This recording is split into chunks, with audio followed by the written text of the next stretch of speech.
What I'm about to share with you today is one of the many relatively safe ways in which you can access, but not quite enter, a place I call the shadow side, and its effectiveness depends on how seriously you take me. Your mileage may vary. Refer to title.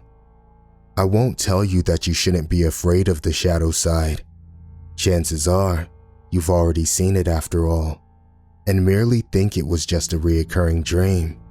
I will tell you, there is no need to be ignorantly afraid of it though. There is a difference. Ignorance fuels fear, and fear can give that place a lot of juice to run on. You have to be big on preparation if you want to try this.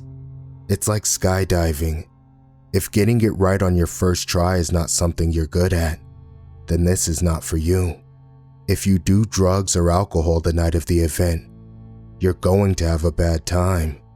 If you're going through some serious issues in your life and are not feeling mentally or spiritually stable, or if you're doing this just to escape, you're going to have a bad time.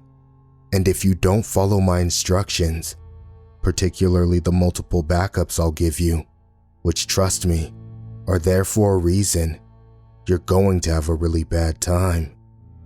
The name of the game is the Three Kings. These are your ingredients.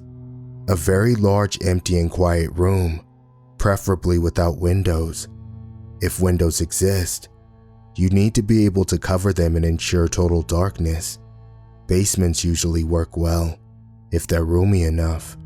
A pack of candles and a lighter, a bucket of water and a mug, a fan, 2 large mirrors, 3 chairs, an alarm clock, an active cell phone, a loved one willing to follow rules and go along with all this madness, and a small toy or dear object from your childhood. Now for the setup. Start setup at around 11 p.m. Place 1 chair in the center of the room facing north. Place the other 2 chairs exactly to the left and right, facing your throne. The distance between your throne and that of your queen and fool should be about the length of your arm to each side, more or less.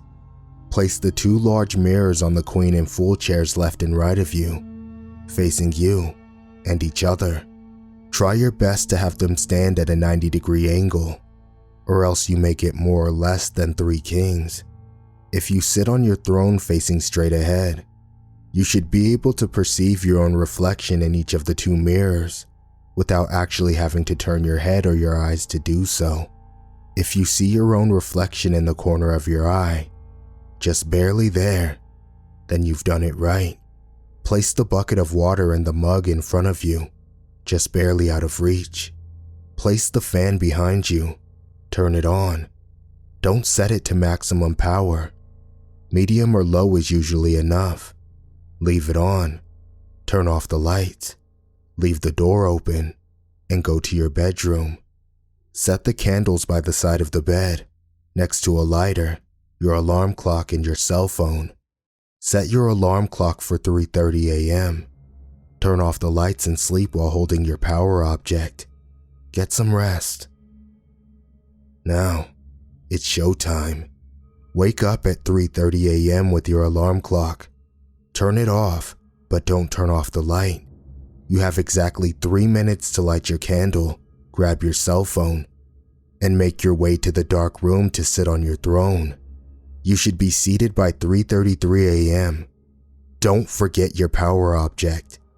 Check for potential red flags. If your cell phone didn't charge for whatever reason, abort the mission. If the alarm didn't go off at exactly 3:30 a.m., abort the mission. If you find the dark room door closed, remember, you left it open. Abort the mission. If the fan is turned off, you left it on. Abort the mission. If you have to abort the mission due to any of the above, leave the house with your loved one. Go to a hotel or something. There's no need to run. You have time to grab a jacket and your keys and whatnot, but make sure you leave. After 6 a.m., the coast should be clear. If all is going as planned, you can proceed and take your throne. Do not look directly at either of the two mirrors beside you.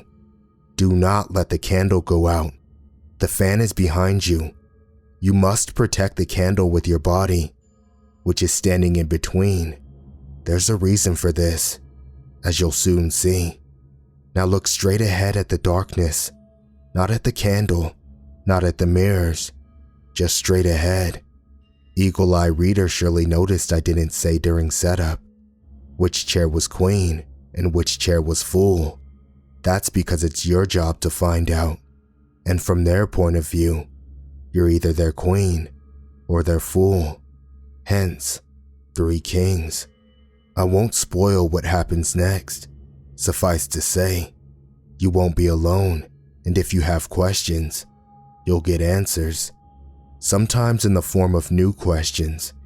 But hey, that's the story of humanity. Just stay put and try not to move. Again, do not look directly at the mirrors nor the candle.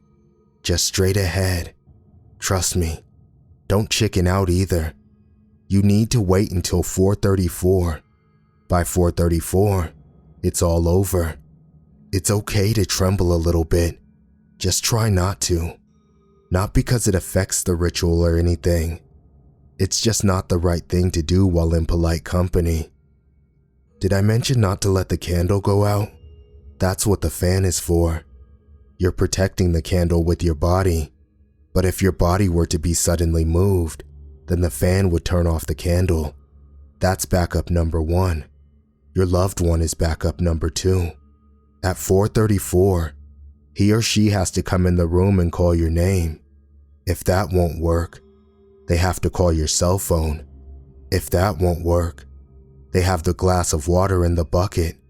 They can't touch you though. That's a newbie mistake. Backup number 3 is your item of power.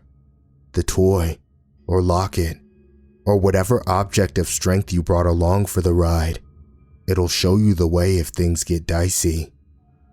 These are your multiple backups. You gotta be a Boy Scout if you want to do these things. If you half-ass it all the way so that it won't work. Worst you can do is take it seriously enough for it to work, and not seriously enough to be prepared for the consequences. If in doubt, refer to title.